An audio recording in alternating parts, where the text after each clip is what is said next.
The need for more foster parents in Clark County is real.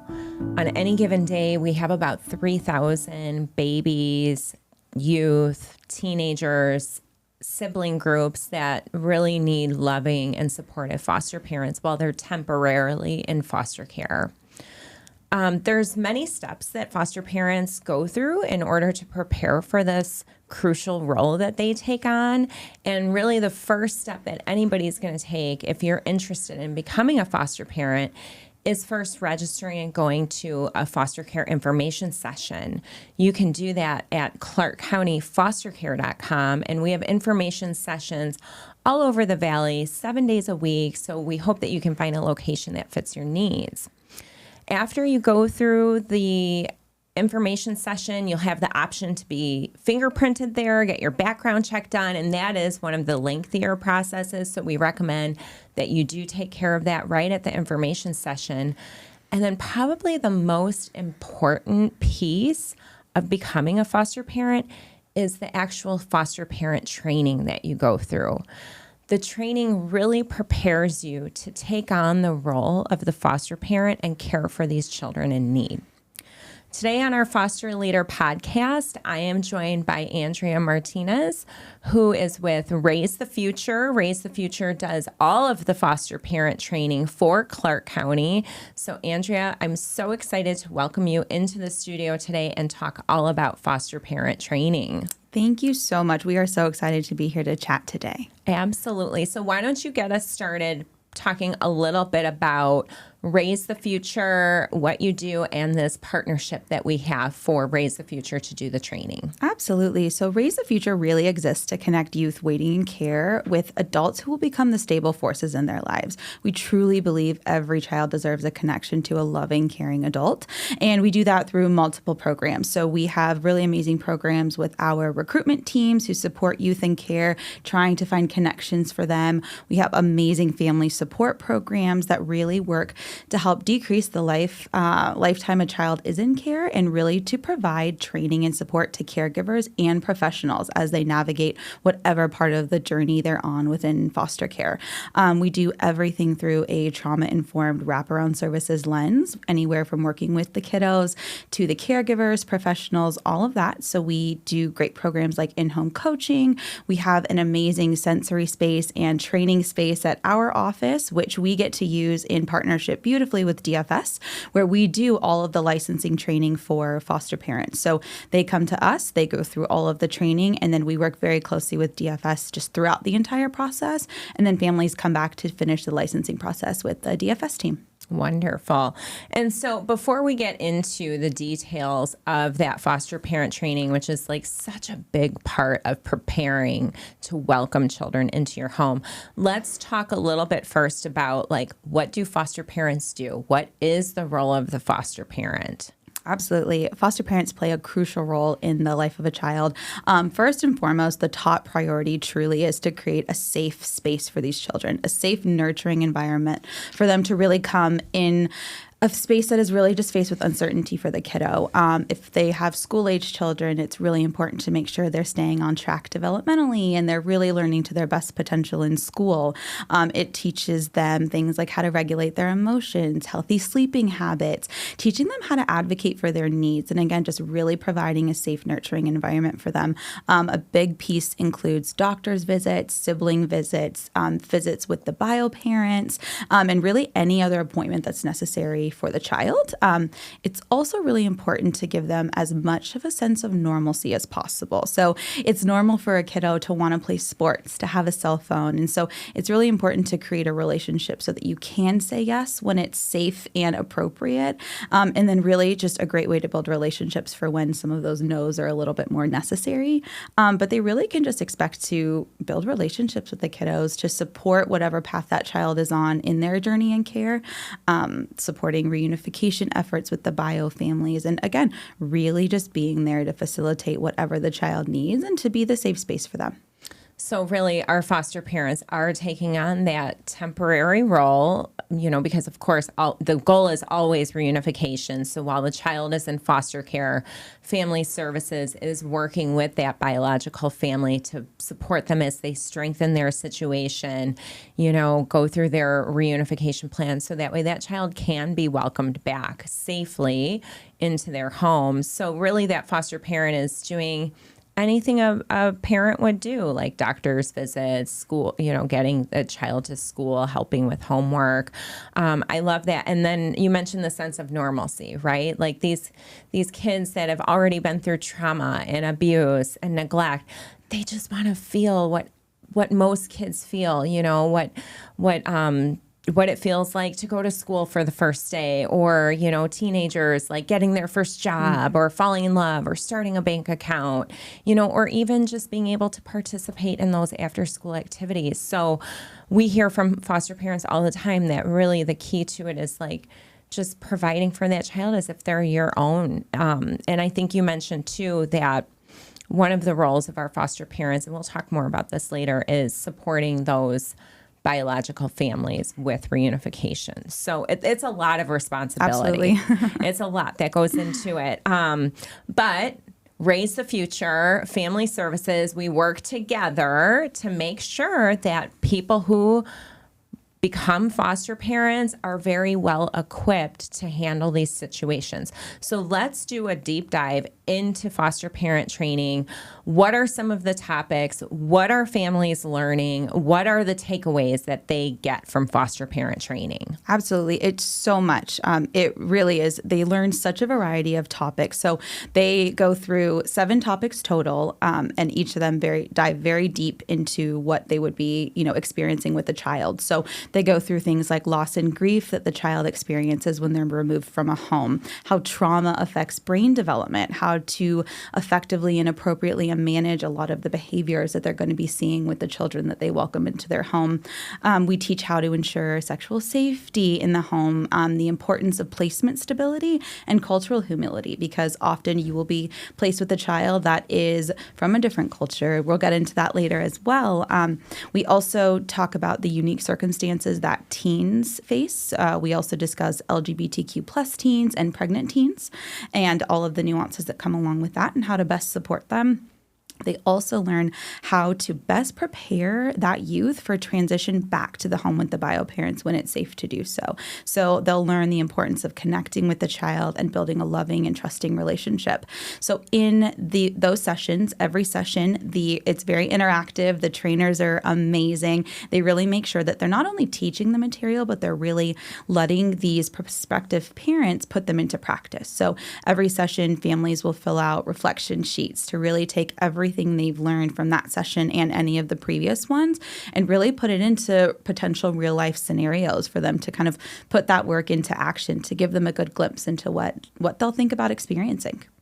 I like that. It sounds very actionable. It sounds very hands-on. It's one thing like learning theory on these are, the best practices, the best behaviors, as a foster parent, to actually putting it into play. Because until you have your first child, that you're welcoming into your family, you really don't have much of an opportunity to practice, but it sounds like there might be role playing and scenarios. Absolutely. They do a lot of role plays. It's very interactive because, again, you can teach one thing, just like you said, but it's so different when you experience it. And even with the role plays and the interactive space that the trainers provide, it's still different when it happens to you in your home. And so they try to make it as interactive as possible so that you do feel at least the best equipped that you possibly could for when those situations happen. And we'll get into this in a little bit as well, but the trainers do a beautiful job of really uniting the parents in those cohorts. So they really do start to build a support network among each other so that they do feel like they're kind of going into this together and they know that they have people to call on. I actually saw a prime example of that. We just held our back to school event where families could come and pick up backpacks for their children in foster care, new shoes, etc. And I saw 2 sets of foster parents that ran up to each other, gave each other a hug. Oh my gosh, I haven't seen you in person since training, but thank you always for like responding to my texts and taking my phone calls. It's so great that I can lean on you. And I just saw these foster parents really connect. And I do think that they formed that bond and that, corroboration while they were in foster parent training. Oh, that makes my heart so happy. That's beautiful because it's true. They are experiencing this together. And while all of their placements are going to be different, their experience is going to be different, but they have a natural bond for these caregivers to come together. And so it's so beautiful to see them really use each other as a support and be there for each other to really build that support network. That is a huge piece of what we talk about from session 1 all the way through session 7 of let's look at what your support network looks like now. Who are the pieces and players that we need to help make sure are in place for you? And how do we really make sure that you are strengthening those connections so that when you do need something, you have people there to call on, whether it's people you meet in class, whether it's professionals, other organizations that we connect them to. It really is just about how do you beautifully create this village to best support your family and this child. So that's amazing. It really does take a village. It we hear takes a that all the village. time. Okay, so let's go back to the part when you talked about teaching families about how to work with kids that have experienced trauma. So we know that when a child enters foster care, it's no fault of their own. They've been in situations that are traumatic. There could be abuse. There could be neglect. It's probably not the safest situation that they're taken from. So we know that these kids have all of this inside of them. They've lived these experiences.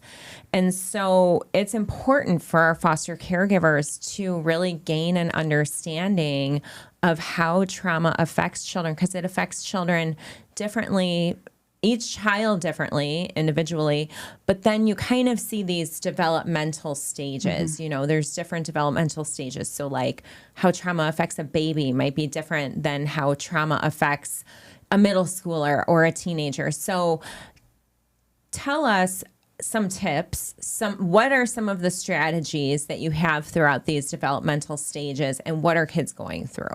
Absolutely. So again, trauma can look different in all kinds of ways. So sometimes in babies, it can look like excessive crying. Sometimes it can look like an exact opposite of that. So a lack of any of that. Really, the main developmental task for infants is developing trust. So when they go through trauma or neglect, that's something that obviously struggles for them to be able to happen. So as a caregiver, you really need to come in and kind of fill in the blanks a little bit and provide as much kind of connection time as you can to really help support some of those babies' dysregulated behaviors. So let me stop you right there if I can. So babies are developing trust, and how is this happening? Like what kind of signs, what can you look for that maybe, when you take a baby into your care, sometimes our babies go straight from the hospital to a foster home, especially if they're maybe a drug exposed infant or if there's been previous involvement or removals in the family. How would a foster parent know that that baby is kind of, getting on track with you, building this trust? Exactly. There are so many different ways too, but again, babies who become comforted when you're around. So babies that you are seeing kind of some excessive crying or nothing is really soothing them, as they start to just inherently learn to trust you, they're going to know that when they do express some of those, feelings and you're there for them, it really does start to change it, because they really start to develop, okay, my needs are being met, or they're starting to be met. And babies can't express that in anything other than crying, because that's all they really know how to do. And so when they are able to be comforted and calm down a bit more, like it really shows that they're developing trust with the caregiver. So really just spending a lot of that extra time connecting with them is huge. So what's the next developmental stage? Like if we're looking at, younger children, How are they affected by trauma? What can caregivers do? Absolutely. So preschool and kind of school age children, there's a big focus on like social emotional learning, competencies in schools if they've started to get there. And so it's really important to look at that age group. A lot of the times it can be seen as regression. And so they might not be developing at a rate that they should for what their kind of biological age is that moment. A lot of times what you see is they just regress in behaviors. So these preschool, school age children will act much younger in some of their behaviors than typically would be seen as something like on track that they're, quote unquote, supposed to be exhibiting. So for preschool age, they might have a lot of questions if they're able to ask them. It's really important to just be honest and kind of simple in your answers with them, of course, to an age appropriate level. But you also want them to know that they are in a safe space to ask questions and that they are trying to understand what's going on around them and you're there to help guide them. So same things as, again, giving them stable like connections. They are also in the play stage oftentimes. So offering a lot of opportunities to playfully connect, toys, blocks, arts and crafts, a lot of those things that build connection without having to talk about it. It's just showing them that you're creating a safe space for them. So with school age, again, they've developed a little bit more of their communication opportunities. They're kind of seeing the world around them a little bit more. So again, be an active listener, be empathetic in your responses, again, to a safe and appropriate level. But if they have questions, they deserve answers to some of those questions. So how do you support it in the best way to make sure that the relationship you're building with them is supported and taken care of, all while acknowledging that at the end of the day, whether at whatever point down the road, reunification is a goal. So how do you support them understanding what's going on with them, all while highlighting that, their parents love them and, all of the spaces that at any point that could exist. And then it's really important for you to express to other teachers, any other people that are interacting with these school age kids about some of the experiences that they have had, again, to a safe and appropriate level, but it really helps understand some of the behaviors. So when you're seeing big behaviors in classrooms, it's really important for teachers and those caregivers in those spaces to understand some of the experiences that kiddo has felt. Behaviors aren't kids acting out. They're not being bad. Like, it's responses to things they've experienced, and it's really important to show that. And then with teenagers, their biggest, goal is to find out who they are. And there is no different for youth who are in care. So it really is important to give them safe spaces to explore and figure out who they are, allowing them to have that creative freedom, of course, with limits and structure to keep them safe and appropriate. And kind of how we talked about earlier, the sense of normalcy, honoring yeses when you can. So if a teenager wants to go to a school dance, you want to say yes, but you also can say things like, we would feel comfortable if we drove you, or who are you going with? Can their parent drive you? So again, offering those yeses in a way that still makes them feel like they have all of the experiences and opportunities available to them, while still ensuring that you are doing your duty of keeping them safe in any environment.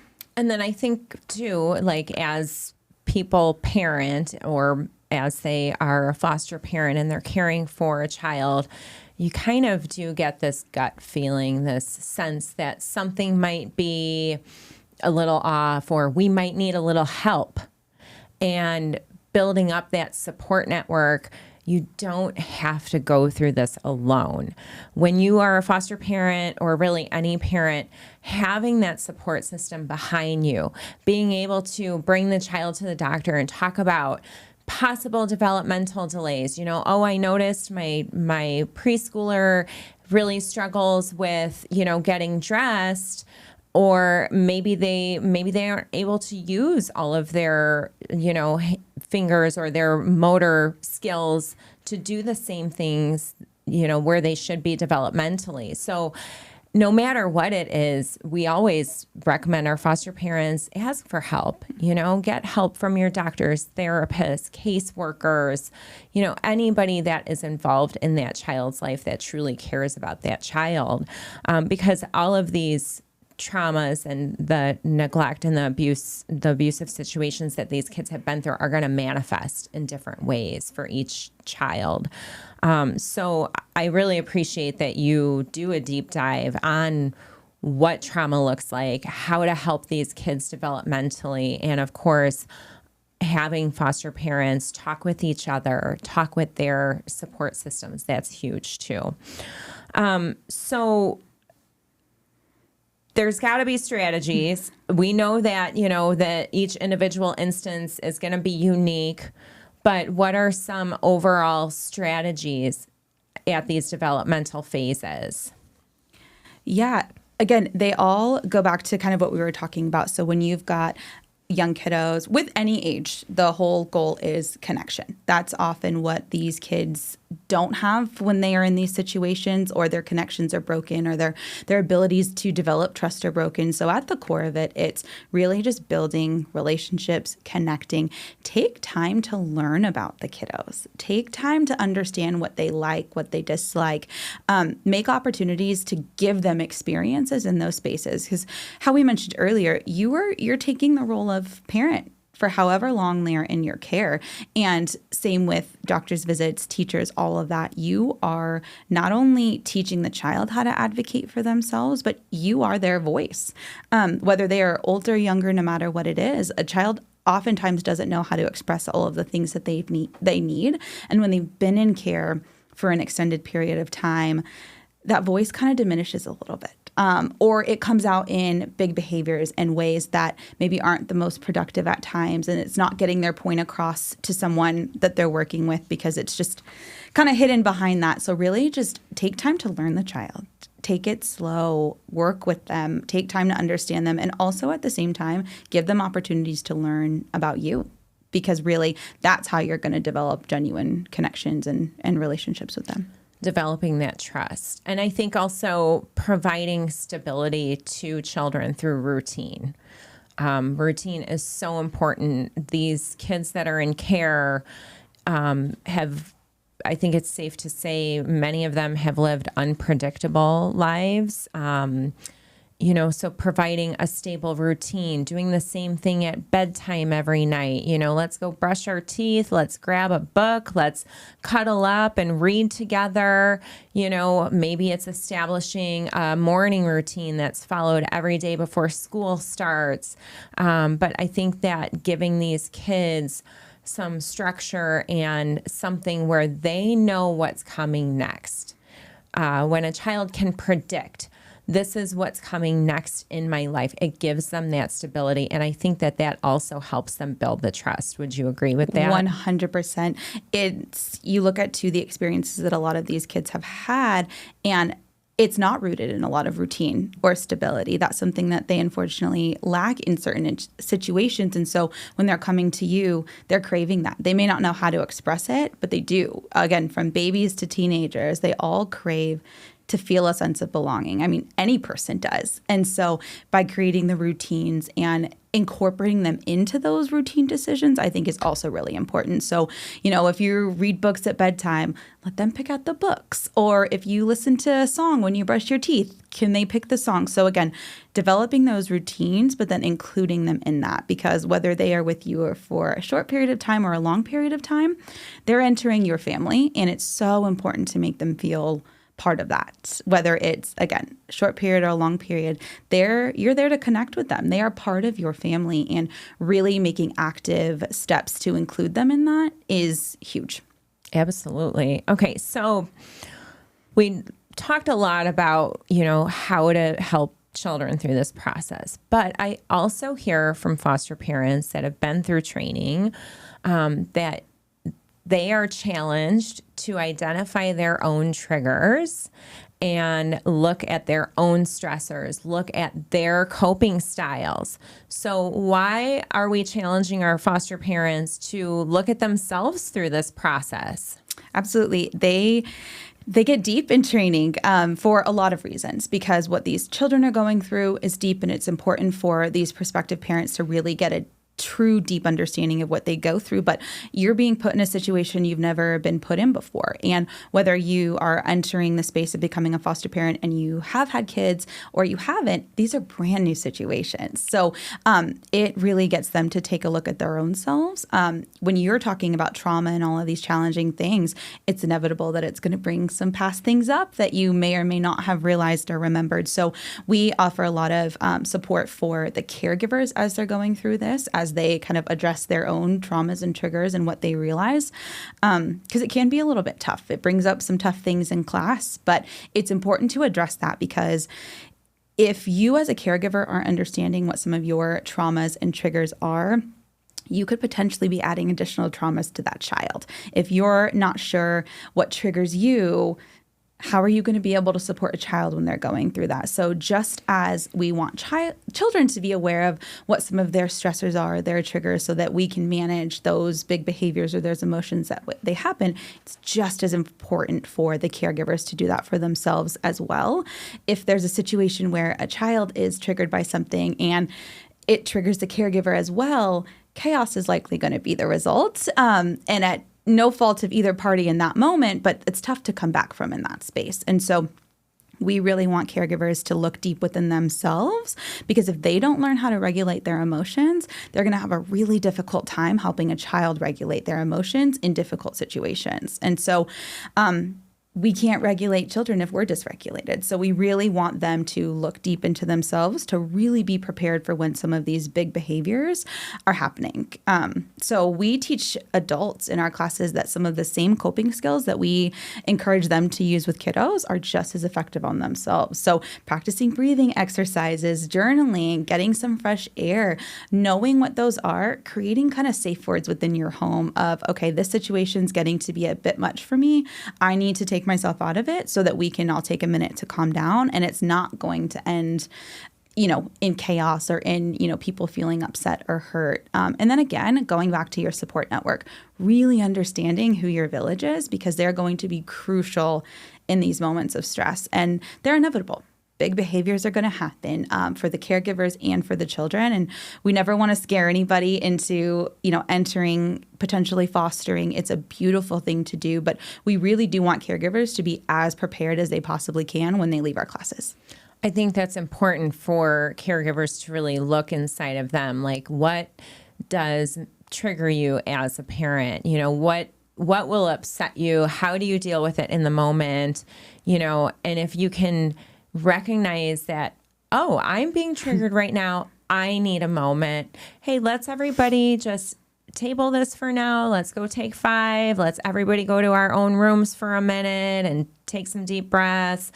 Laughing things off really can help too, and that's hard to do. It is. And I think that there's a beauty in getting to that place, because I think that, in any situation, you want to be in control of it, and you want to think that, yeah, I've got this, and whatever comes up, I'm going to handle it. Great. And while that may happen sometimes, it doesn't always. And I think that there can be a little bit of internal feelings when a situation is starting to escalate beyond your control. And it's okay to know that it's time to take a minute. It is, in the long run, better for everybody. So kind of how you said it, it really is just beautiful to acknowledge, let's take a second. We all just need to breathe. Let's go for a walk, and maybe everyone listens to their own music, or we just kind of go sit in separate spaces in the backyard and just count birds or something. Anything to really help take your mind off of what's going on in that moment, giving everyone a minute to calm down, and then coming back to it. But it's okay to feel that, and it's okay to rely on your network and some of the coping skills you've learned, because these situations are tough. Yes, they are. And also knowing when to ask for help. Absolutely. And when you might need respite, or, when you can call like our foster parent champion hotline. We've got a hotline for foster parents that they could call, and on the other end will be another foster parent that more than likely has been in a very similar situation to your own. So definitely foster parents can use that as a resource too. So I think that's important, really for any parent out there, especially our foster parents, because we need to treat these situations with these children very delicately, so that way they do feel safe coming back to the foster parent with, any sort of issues problems, questions that they might have. So that's wonderful to know that there's so much effort put into developing our foster parents.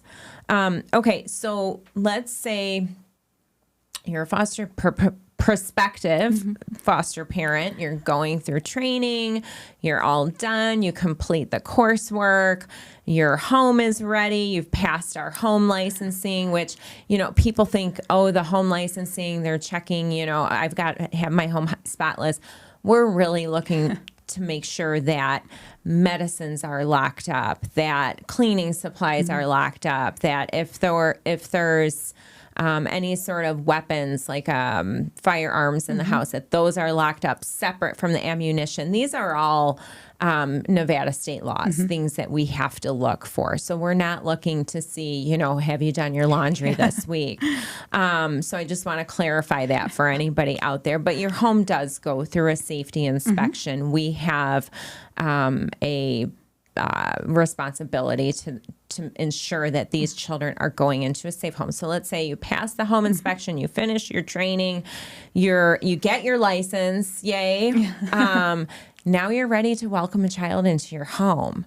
What can that foster parent expect? What are some of the typical behaviors that kids in foster care will show as they go into that foster home? Absolutely. So I think one of the biggest pieces of advice that we can offer is take things slow.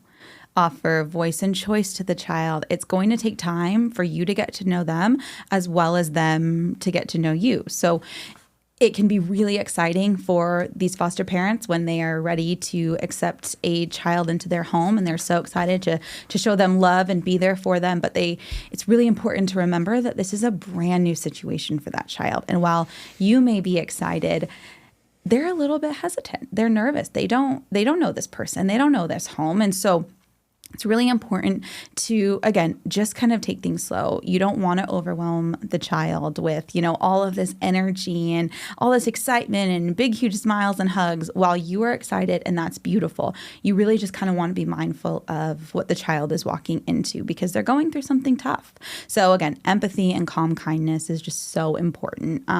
We really want to make sure that the caregiver is learning the child and seeing what they need. So some kiddos might come in and they might just want to be quiet and alone, and they might want to spend time by themselves in their room until they warm up to it. Some might be really into it and want to be with you 24/7. It really is so dependent on the individual child. So it's just really important that you kind of look out for those cues, which again is talked about in the training of just kind of what to expect, and so that you can then pivot expectations you may have had or how you're handling it to make sure it's meeting the need of the kiddo. Again, some might want all the lights off because they prefer when it's darker. Some might not love that and want all of the lights on. So it's really just about preparing your home to kind of be whatever kind of readiness the child needs, especially when they first kind of come in.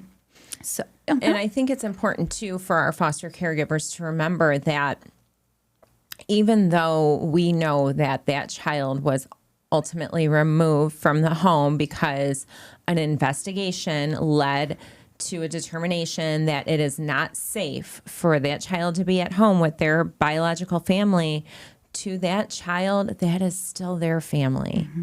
And more likely than not, they would prefer to be with their family, with their mom and dad, with their brothers and sisters.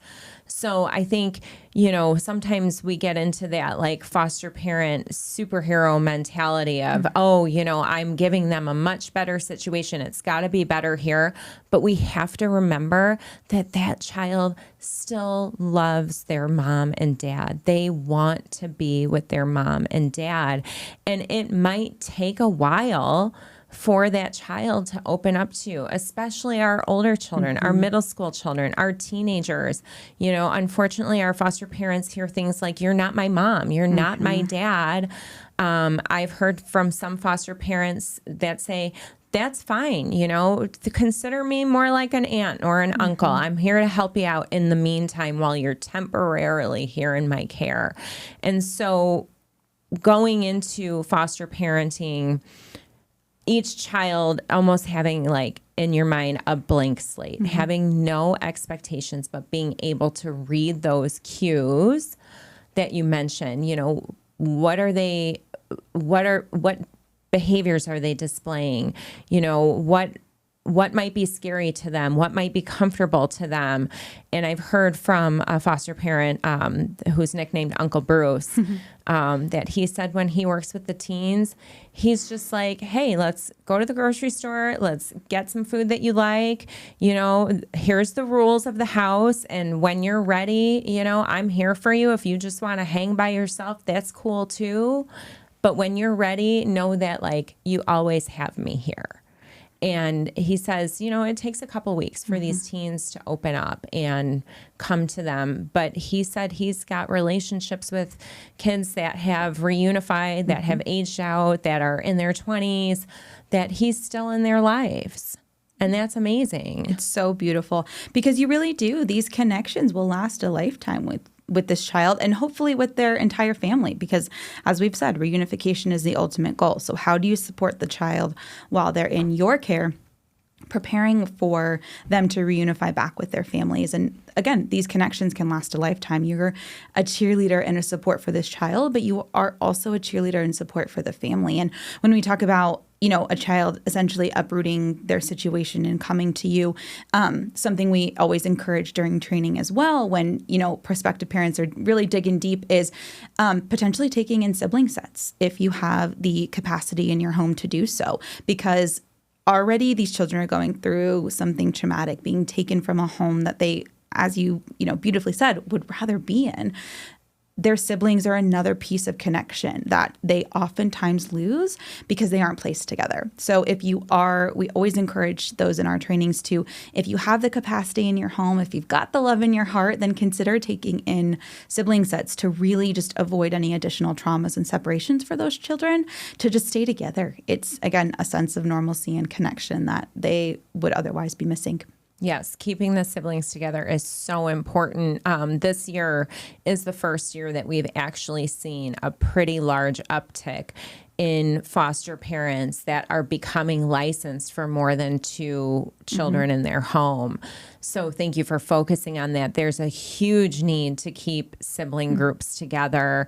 Imagine if you're that child and you're already separated from your parents. Perhaps you are now having to go to a different school. At least if you have your brothers and sisters, your siblings with you, that's something stable that keeps you connected to your family. So very, very important. I'm glad you brought that up.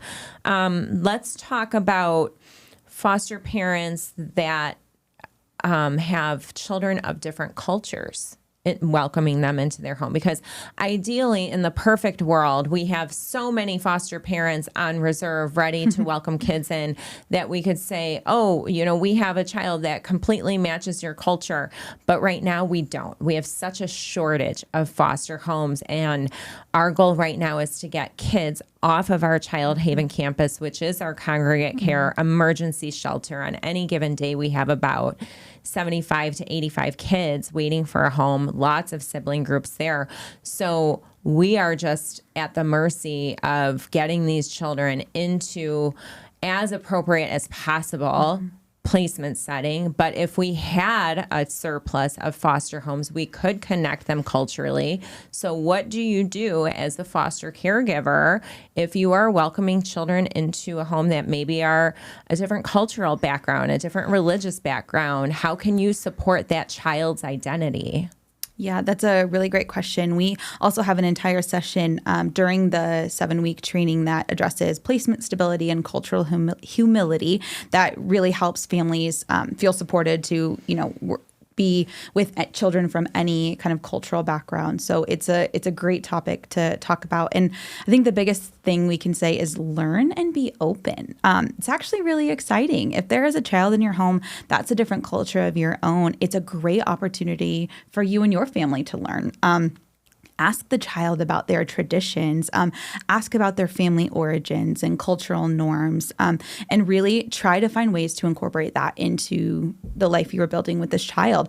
Go to festivals, art shows, cultural events that really honor what their culture is. And then also take time to teach them about yours, because just as it's a really great opportunity for your family to embrace the child and their culture, you have an opportunity to teach them as well, but really providing spaces to do that. So with religion, if a child attends a synagogue or a mosque, find opportunities to go participate in those religious activities with the child, because it's so important for them to keep connections to their roots and the culture that they have grown up with and deserve to be able to share with you. So again, just find opportunities to really embrace those experiences with the child and engaging your entire family in that, because you also want this child to feel like their culture is supported and welcome. And again, there's so many fun opportunities to be able to go do that. So really just be open and take opportunities to learn and embrace what the child is bringing to your family.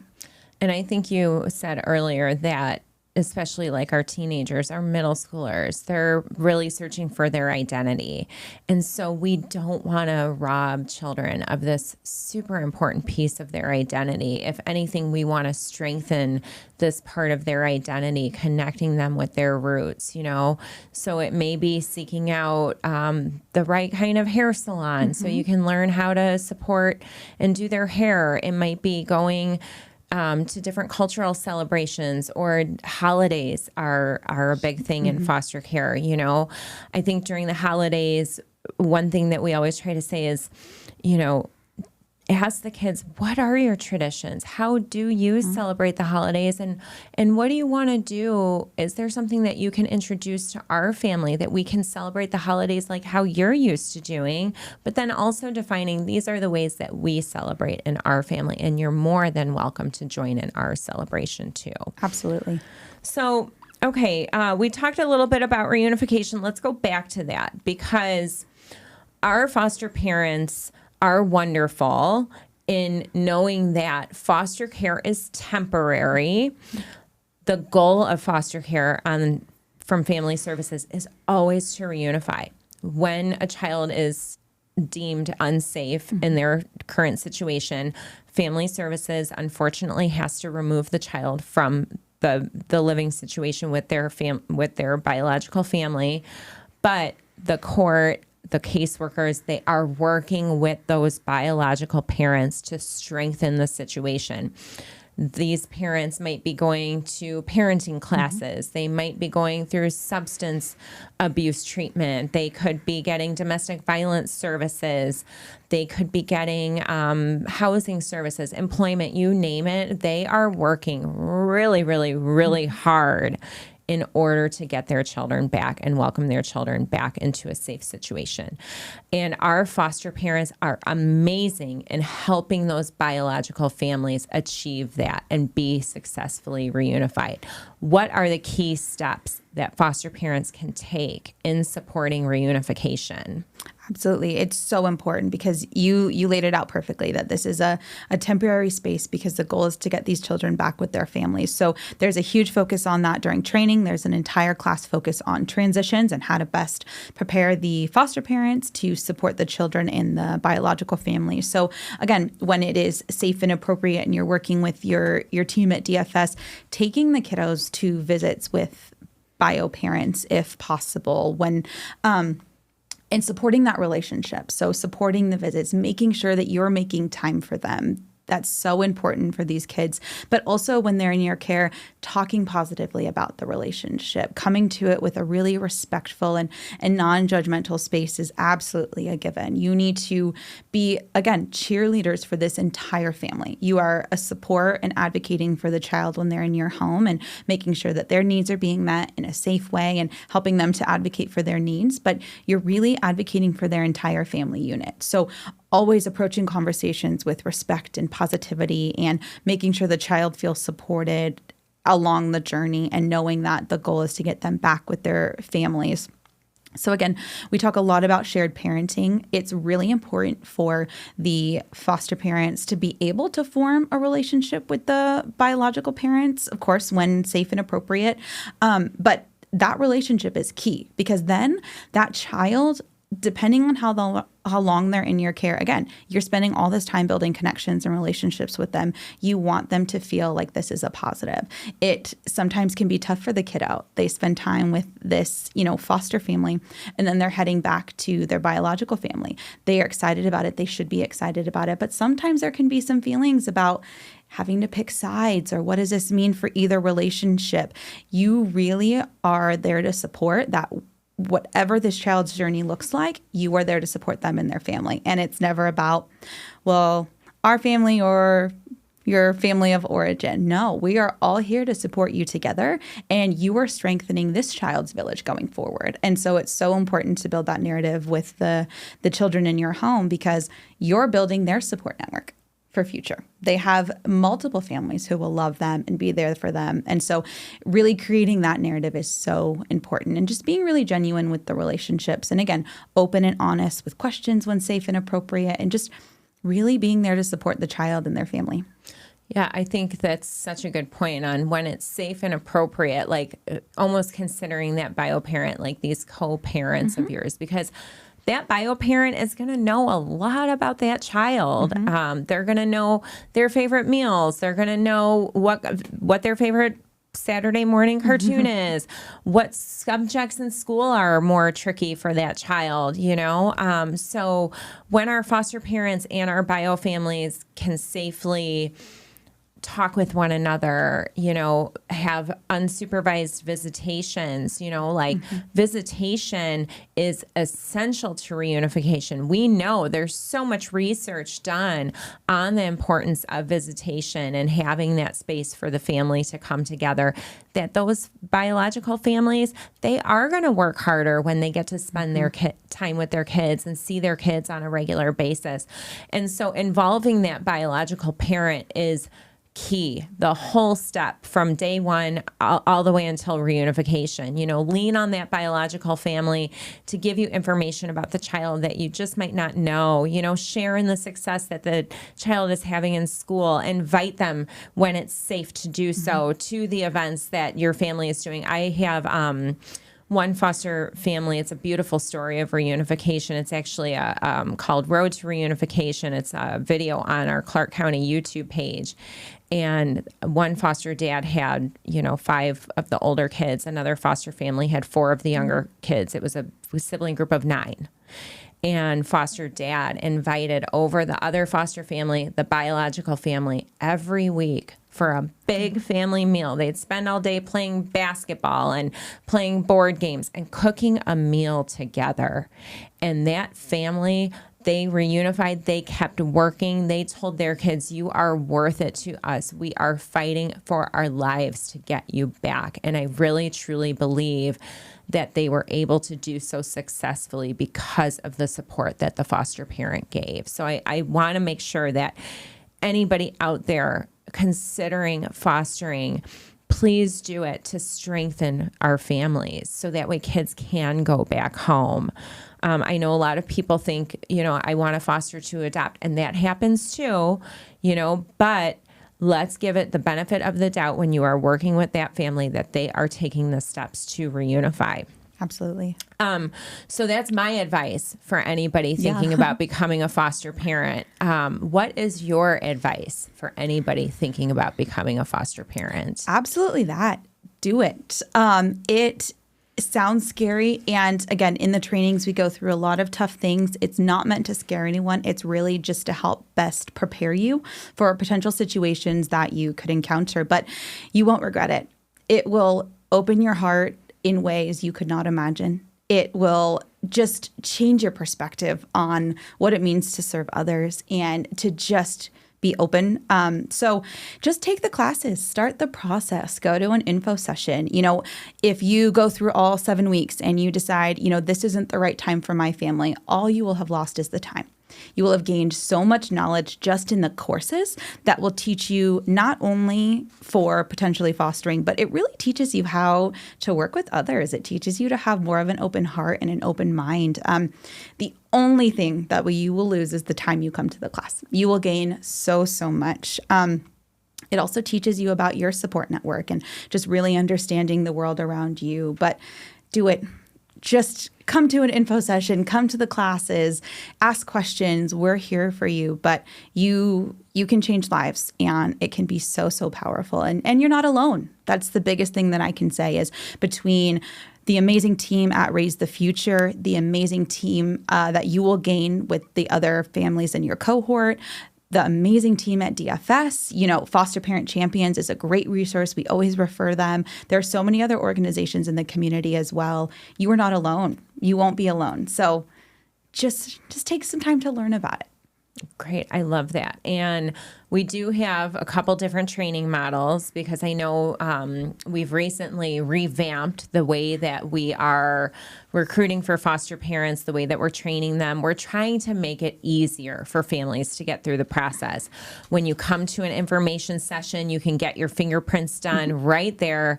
The county covers the cost of that now. So there's really no out-of-pocket expenses except for whatever you might need to do to get your house ready for the home safety inspection. But we now have this expedited 2-weekend, fast-tracked training course, or our traditional 7-week course, which was 9. We narrowed that down to 7. So tell me the difference between the 7-week course and the 2-week course. Is it all the same info? Who is this class? Who might benefit from the 2-week course? Who might benefit from the 7-week course? Absolutely. Great. It's a great opportunity. So the curriculum is exactly the same. So it's taught for the same amount of time session wise. So you're still getting those, 3 hours of training per topics. It's just one full day for 2 topics. So in 2 full weekends, as you said, as opposed to the 7 weeks. But the curriculum is exactly the same. You'll learn the same. You will still develop relationships with the trainers. You will still develop relationships with those in your cohort. The expedited is really great for households who may have their house completely ready. They have already done their background check. They've submitted all of their paperwork. Their house has already done the home study. So they're essentially ready to welcome a child into their home as soon as that class ends that Sunday night. So, again, and I hear that you do get a call as soon as you get your license. We hear sometime within an hour, sometimes within 24 hours, sometimes within maybe 2 days. But when you complete that expedited course, we are ready to get children to your family. Absolutely, which is, again, amazing for families that are ready for that. So if you kind of are at that space and you're ready, expedited is offered every few months. So it's a great opportunity for those who are just ready to roll. But same materials, same opportunities. We also offer once a quarter training in Spanish completely, which is amazing. So we have Spanish for any of our households that would love to welcome children who need training in Spanish. We do that once a quarter, and it's wonderful. But we have training 6 days a week, so they're in the evenings or on the weekends. So there really is any opportunity for families to come and support. And then for the weekend trainings, we host them at partner locations, Hope Church in Canyon Ridge, and free childcare is available to those families. And then we host the other trainings at our Raise the Future office. I love that, especially the weekends, with the free childcare. That's huge. So this is wonderful. And then that 7-week course might be for families that want a little more time to get their house ready. Could be good for a first-time family, maybe people that don't have children of their own that really want to ponder and think about these scenarios that you're teaching in the training. But if that 2-week course is something that you want to do, the 2-weekend expedited, like you said, you do have to have your fingerprints and background check cleared. You do have to be working towards your home study. So really, if you are ready, you want to do this, check out the expedited training. If you want to take your time with the training, the 7-week course might be for you. So Andrea, thank you so much for being here today.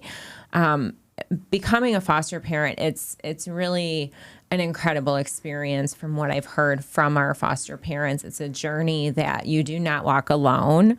Do you have any final thoughts that you want to share? Anything that you want to add to this conversation? It's been such an amazing conversation. I hope that this inspires someone who is maybe on the fence or interested. Just come learn about it. Again, we are all here to support you from every step of the process. from when you start classes to when you finish and well beyond that.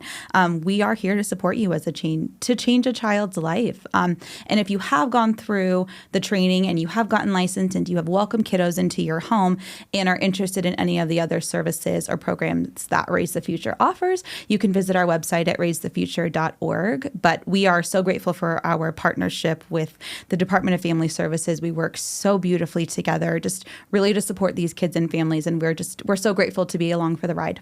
Well, we are grateful for Raise the Future. And Andrea, I'm grateful for you to talk more about training today. As I mentioned at the start of our Foster Leader podcast, and as I do every Foster Leader podcast, we are in dire need of foster families for the babies, children, teens, and sibling groups that are waiting for loving families like yours. On any given day, we have about 75 to 85 children on our Child Haven campus. None of these children belong in congregate care. They all deserve to be in a family, in a home, and you can help provide that. If you are interested in becoming a foster parent, please don't hesitate. Start your journey at clarkcountyfostercare.com. We'll see you next time on Foster a Leader.